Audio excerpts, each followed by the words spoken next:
पतझड़ सी, लो देखो वो आ गई, दिलों पे सबके छा गई। अब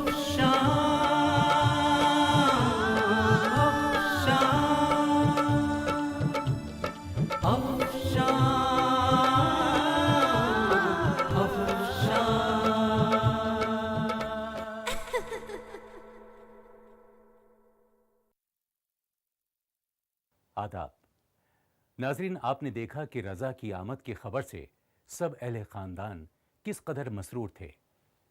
बेशुमार उम्मीदें और अरमान दिलो दिमाग में आते हैं। वक्त गुजरता है और खुशी का ये माहौल गम व मातम में तब्दील हो जाता है। सैयद साहब मरने से पहले फर्रुख और अफशाह का निकाह करवा देते हैं। सैयद साहब के इंतकाल के बाद सारे घर पर एक सन्नाटा सा छा जाता है। ऐसे मातमी माहौल में भी नसीरा और चची जान इस निकाह की मुखालफत करती हैं। इसी दौरान मोहसिन की बीमारी का तार आता है। एहसन और अफशां मोहसिन की तीमारदारी के लिए जाते हैं। नसीरा को उम्मीद है कि जब अफशां और मोहसिन मिलेंगे तो नक्शा बदल जाएगा। बाजी जान, ये क्या सुनने में आ रहा है? आप लोगों ने बाप की गैर मौजूदगी में बिना उनकी राय लिए अफशां का निकाह करा दिया। हालात ऐसे थे जरताज। वाह, क्या खूब। किसी की ख्वाहिश के लिए किसी की कुर्बानी। भाईजान, आप तो बड़े जहांदीदा इंसान हैं। कम से कम आपको तो सोचना चाहिए था कि लड़की का बाप इस निकाह के सख्त खिलाफ है। सरताज बेगम, मैं भी इंसान हूँ, हैवान नहीं हूँ मैं। पर आप लोगों ने जो काम किया है उससे इंसानियत की बू भी नहीं आती। एक मासूम बेजुबा को हलाल किया गया है। माफ कीजिए सरताज बेगम, आप तालीम याफ्ता, रोशन ख्याल औरत है। ऐसे बाशिंदों की नजरों में बड़े बुजुर्गों की कोई कीमत, कोई वक़्त नहीं होती। मगर हम जैसे जाहिल अनपढ़ गंवार लोग अपने बुजुर्गों की इज्जत करते हैं। अपनी ख्वाहिशें उनके कदमों पर कुर्बान कर देते हैं। हर शख्स को हक है भाईजान अपनी कुर्बानी देने का, लेकिन किसी और को कुर्बानी देने पे मजबूर करना, इसे मैं नाइंसाफी मानती हूँ। अब इन बातों का मतलब नहीं है जरताज, ये शादी अब्बा जान की मर्जी से हुई है। और फिर मोहसिन इतने नालायक नहीं है कि अब्बा जान की आखिरी ख्वाहिश को भी ठोकर मारें, जिसका सबूत उन्होंने दे दिया है। कोई एतराज जाहिर नहीं किया, आपको तो पता होगा। और शायद आपको ये एहसास नहीं है कि इस हादसे की वजह से उनकी दिमागी हालत कितनी खराब हो गई है। और पता है, वो अस्पताल में है। और आप उन्हें वहां अकेला छोड़ के यहाँ तशरीफ फरमा है। उसकी वजह भी आप ही लोग हैं, वरना उनको वहां छोड़कर मैं यहाँ क्यों आती? मैं जानती हूँ उनकी हालत दवा से ठीक नहीं हो सकती है। हाँ, अफशा के मसाइल के ठीक होने से हो सकती है। और दूसरे, अली रजा के आने की खबर ने उन्हें और परेशान कर दिया है। अब तो जहाज के डूबने से उन्हें खुशी होगी। ऐसे भी इंसान देखे हैं जिन्हें अपनों की मौत पर खुशी होती है। तुम खामोश रहो फारूक, हम है ना। क्यों नहीं बोलूं खालू जान, सारा का सारा बिगाड़ इन्हीं लोगों ने पैदा किया है। फारूक, बड़ों के होते हुए तुम्हें बोलने की जरूरत नहीं है। जरताज, निकाह हो चुका है, अब कोई कुछ नहीं कर सकता। मौसिल को हक है इस निकाह को तोड़ देने का। दुनिया की कोई भी ताकत इस निकाह को नहीं तोड़ सकती मुमानी जान। कान खोलकर सुन लीजिए, फरूक अफशा को कभी भी तलाक नहीं देगा। फारूक, तुम चुप रहो, हम है ना बात करने के लिए। नहीं खालू जान, एक सूरत में आपकी मुराद पूरी हो सकती है, अफशा बेवा हो जाए। आप लोगों की मुराद पूरी करने का इंतजाम मैंने कर लिया है। उम्मीद है फौज में ले लिया जाऊंगा। या अल्लाह, कैसा इम्तिहान ले रहा है मेरा। ये तू क्या कह रहा है बेटा? खाला जान, मेरे पास दूसरा कोई रास्ता नहीं है। इन लोगों के दिल का कांटा बन गए हम दोनों। फौज की जिंदगी का क्या भरोसा, गोलियों की बौछार के बीच कब जिंदगी खत्म हो जाए। मैं जाती हूँ, मुझे ज़रा नसीरा बेगम से मिलना है। जरूर जाएं, क्योंकि इस वक्त दोनों की एक ही तो चाल है। दोनों अपने अपने मोहरे सजाए बेकरारी से मौके की तलाश में हैं। देखते हैं किसका पासा पलटता है, कौन बाजी जीतता है। लेकिन तय मानिए, हम चाल कामयाब नहीं होने देंगे।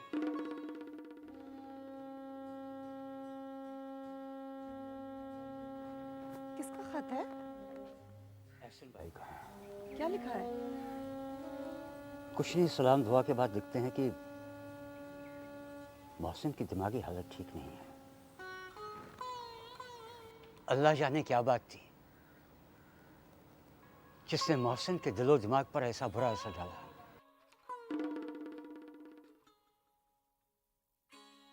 शायद यही वजह है कि उसने मामू जान की मौत और अफसा के निकाह की बात उससे छुपाए रखी। या अल्लाह, लगता है इस घर को किसी की नजर लग गई है। एक के बाद एक मुसीबत आती जा रही है। देखो, एहसन भाई वहां ज्यादा दिन ठहर नहीं सकते और वो अफशा को वहां अकेला छोड़ भी नहीं सकते। इसलिए उसने हुस्नारा और फर्रुख को एक साथ बुलाया है ताकि अफशा वहां तन्हाई से घबराए नहीं। तन्हाई तो अब अफशा का नसीब बन चुका है खालू। ऐसी मनहूस बातें कर रहे हो तुम। मैं मनहूस बातें नहीं कर रहा, मैं बस दोनों की जिंदगी की लिखावट पढ़ रहा हूँ। अफशा और मेरी जिंदगी तन्हा तन्हा चलने वाली है। बदशुक्री की बातें अच्छी नहीं है बेटा। हमारी खुशी के हिसाब से वक्त नहीं चलने वाला। अरे इन सब बातों की इस वक्त कोई अहमियत नहीं है बेटे। वक्त का तकाजा यही है कि तुम दोनों फौरन वहां चले जाओ। लेकिन खालू, मैं जाकर क्या करूंगा? वो तो मेरी सूरत से भी नफरत करते हैं। मुझसे ही नहीं, मेरे अब्बू के नाम तक से चिढ़ते हैं। वो हमें दुश्मन समझते हैं, अपनी खुशियों को कातिल समझते हैं। हमें देखते ही उनकी दिमागी हालत बिगड़ सकती है। अरे ऐसी कोई बात होती तो एहसन भाई खुद आने को ना कहते। मैं इतना गिरा हुआ नहीं कि अपने बाप के दुश्मनों की ख्वाहिशें पूरी करूं। देखो, अभी तुम इस तरह की बातें मत करो। अरे वक्त का इंतजार करो, मोहसिन को खुद फैसला करने दो। देखो, वक्त के साथ इंसान में बदलाव आता है। वो बदलने वाले नहीं है खालू जान, वो शुरू से आज तक नहीं बदले। अपनी जिद के आगे उन्होंने कभी किसी के अरमानों की फिक्र नहीं की। यहां तक कि नानू जान और नानी जान की भी। तो हमारी क्या मिसाल है? हमारे निकाह की खबर सुनकर देखिए वो क्या क्या बरसाते हैं। वो इस निकाह को कबूल ही नहीं करेंगे और बंदा ये निकाह तोड़ेगा ही नहीं ताउम्र। हाँ, मेरी उम्र अगर बीच रास्ते में ही साथ छोड़ जाए तो अलग बात है। अगर यही सब दिमाग में है तो फिर हम सब की यहाँ जरूरत क्या है? भाई साहब, आप इसकी बातों में मत आइए। इसके तो अकल ठिकाने पे नहीं है। इसने तो मुझे दुख देने की ठान ली है। अम्मी जान, ये क्या कह रही हैं आप?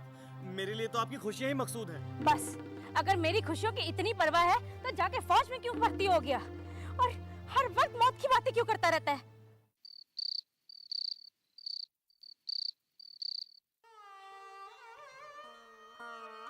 अम्मी जान,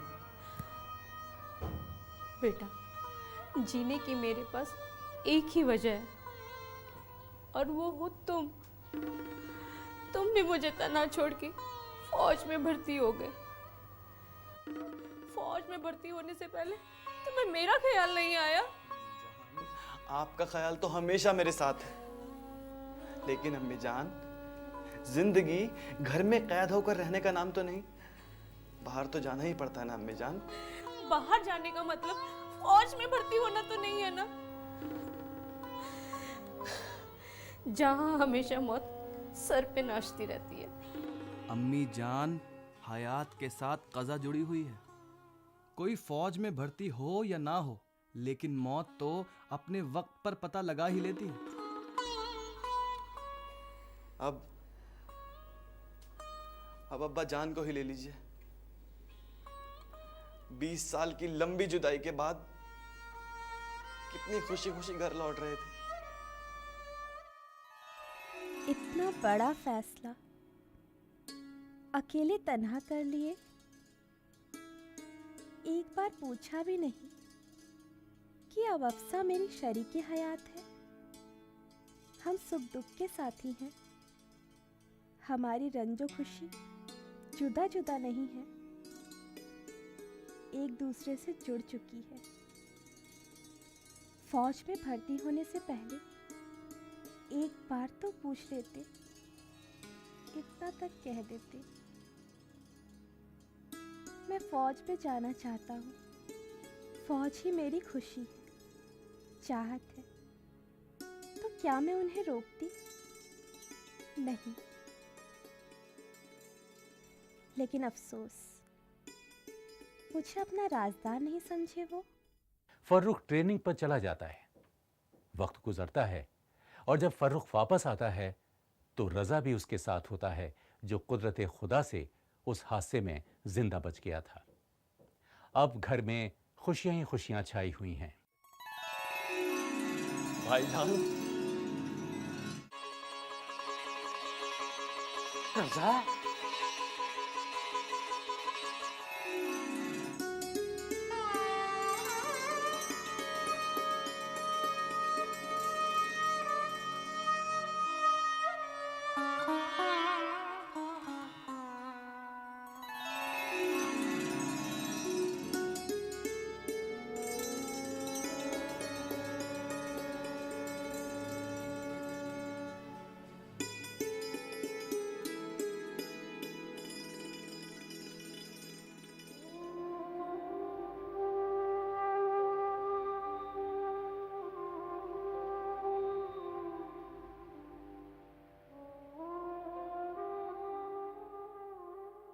अफशा बेटे, जी अब्बू।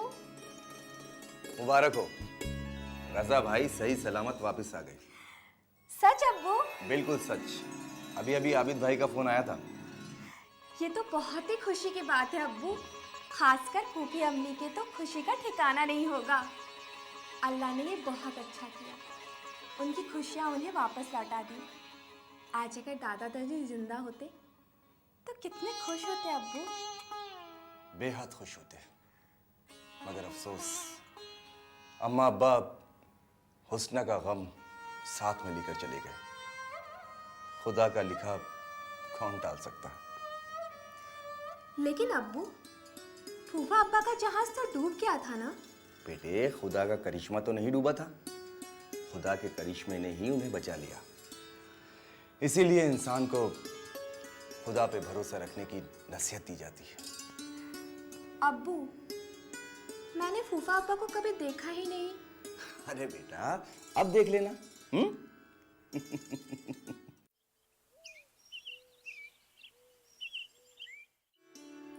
अम्मी जान, पहले ये बताइए कि नानू अब्बा के इंतकाल की खबर छोटे मामू जान को कैसे दी गई?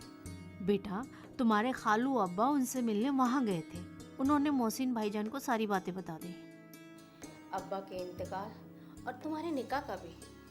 सुनकर मामू जान तो बहुत गुस्सा हुए होंगे। खफा नहीं, बल्कि बहुत खुश हुए।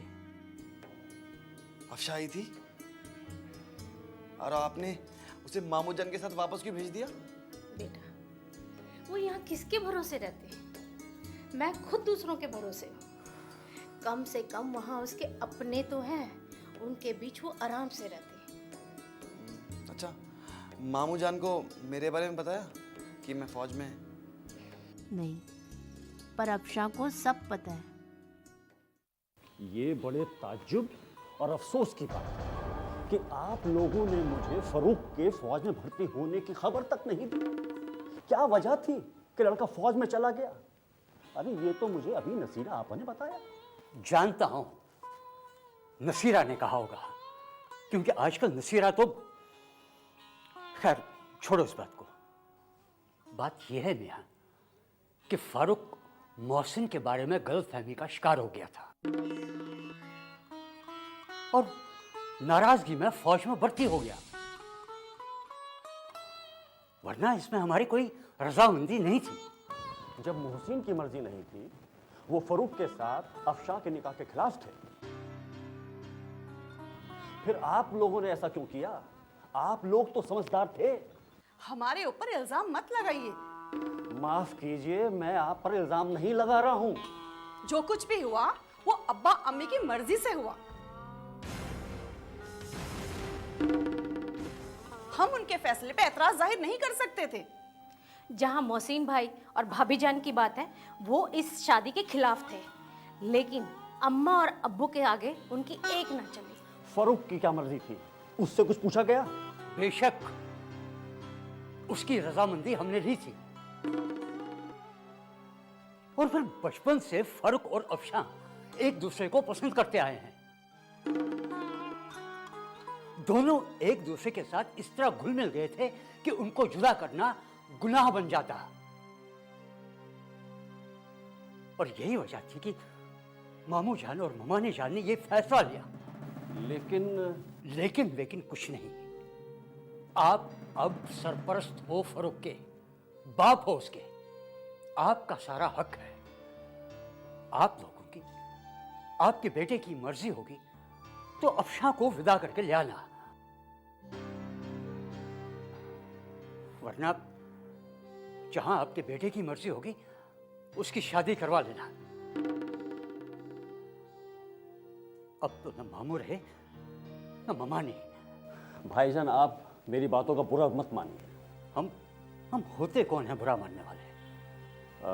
भाईजान, वैसे मोहसिन तो फरूक के फौज में भर्ती होने से बहुत खुश होंगे ना? आपको शायद पता ना हो, मोहसिन की हालत ठीक नहीं थी, और अभी भी वो पूरी तरह से ठीक नहीं हुए हैं। ऐसे नाजुक हालात में कितने हादसों की खबर उनका दिलो दिमाग बर्दाश्त कर पाता। मुझे उनकी बीमारी के बारे में कुछ नहीं पता। बहुत ही नाजुक हालत थी मोहसिन की। और मामू जान की मौत की खबर मैंने बहुत डरते डरते उनको बताई। और निकाह के बाबत? ये खबर भी मैंने डरते डरते उनको बताई। सुनकर बेहद खफा हुए होंगे? नहीं, खफा नहीं हुए, और उनके खिलाफ एक लफ्ज भी नहीं बोले।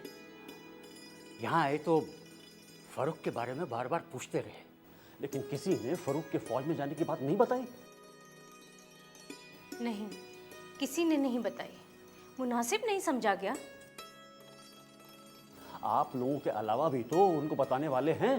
उनकी बीवी है, उनकी बेटी है। मोहसिन की बीवी का नाम ना लें तो अच्छा है। सारी आग तो उन्हीं की लगाई हुई है।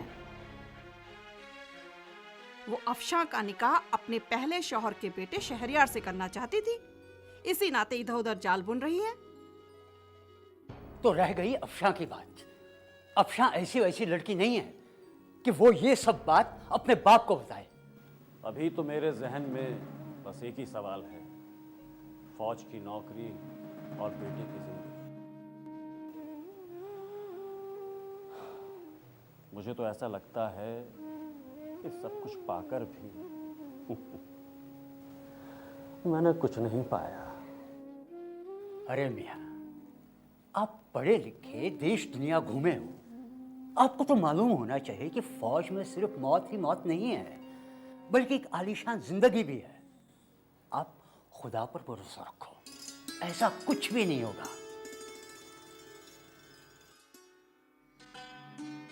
ये लीजिए अम्मी जान, फौज का बुलावा आ गया। अम्मी जान, आप तो सुनते ही डर गई। अरे आप एक बहादुर बेटे की माँ हैं, और डरना आपकी शान के खिलाफ है अम्मी जान। पर अभी तो तेरे एक हफ्ते की छुट्टी बाकी है। अम्मी, लड़ाई के वक्त फौज में कब बुला लिया जाए कुछ नहीं कहा जा सकता, और अभी लड़ाई पर थोड़ी ना भेजा जाऊंगा। अभी तो ट्रेनिंग बाकी है, और अनाड़ी फौजियों को मोर्चे पर नहीं भेजा जाता अम्मी जान।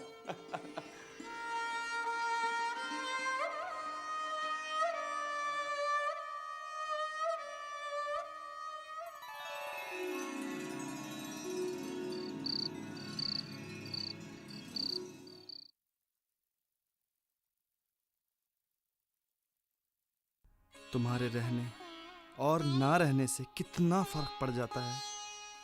कोई मेरे दिल के जज्बे से पूछे, तुम रहती थी तो यही कमरा मेरे लिए खुशियों का गुलशन सा लगता था। अरमानों का खजाना सा लगता था, और आज तुम्हारे ना रहने पर यहाँ एक तन्हाई के दर्द का ठिकाना सा लगता है। हमारी कशिश, हमारी बेताबी, हमारी हसरतों को कोई नहीं समझ रहा है। सब अपनी अपनी ढपली, अपना अपना राग अलापने में लगे हैं। दो दिल जल रहे हैं, आहिस्ता आहिस्ता, और इसकी किसी को भी फिक्र नहीं है।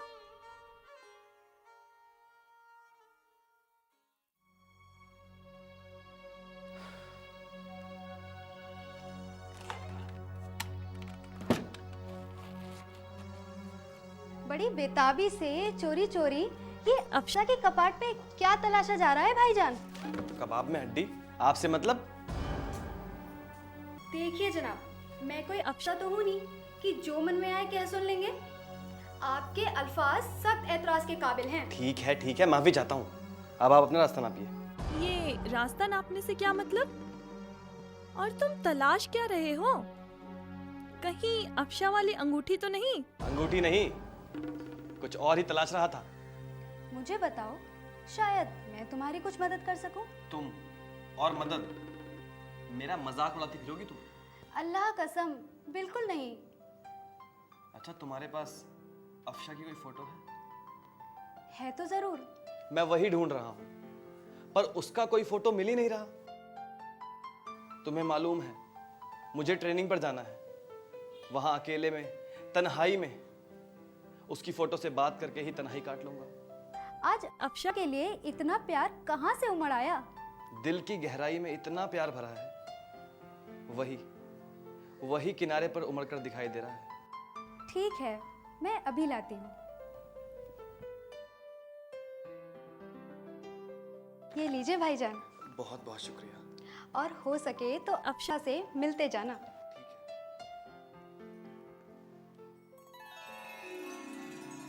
ठीक है, आप नहीं, आपकी तस्वीर के सहारे ही जुदाई का वक्त काट लूंगा। खुश रहो अहले जिगर, हम तो सफर करते हैं।